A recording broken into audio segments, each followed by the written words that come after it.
Fracking is controversial to say the least, but Conservative government has been pushing for the UK's shale gas reserves to be exploited for a while now. So far the UK has yet to exploit shale gas commercially, though a well is currently being constructed, and according to one geologist it might not be as viable as previously thought.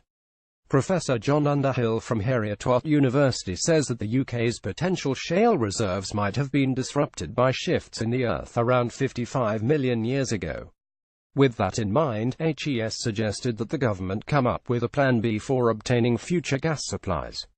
Professor Underhill said his research, which focused on how tectonic plates influenced the UK, suggests that tectonic action caused shale formations to lift, warp, and cool, factors which make the possibility of shale gas production far less likely.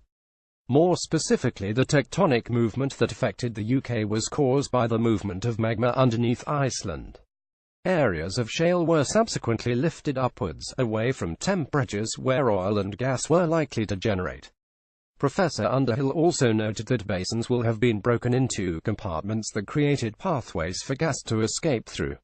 He told the BBC that the complexity of the shale gas basins hasn't been fully appreciated, so the opportunity has been hyped.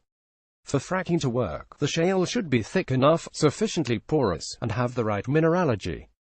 The organic matter must have been buried to a sufficient depth and heated to the degree that it produces substantial amounts of gas or oil.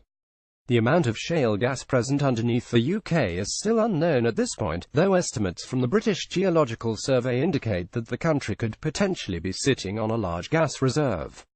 Fracking firm Quadrilla said its test drills would determine how much gas is present at any given site. The BGS said it couldn't formally comment on Professor Underhill's work, because it had not done the research itself. However, Mark Lappin, Quadrilla's technical director, told the BBC, "We have noted the BGS estimates for gas in place and consider that volume to be indicative of a very large potential reserve. It's the purpose of our current drilling operations to better understand the reserve, reduce speculation from all sides, and decide if and how to develop it. I expect Professor Underhill would be supportive of the effort to understand the resource, including geological variation." BBC News. More science posts.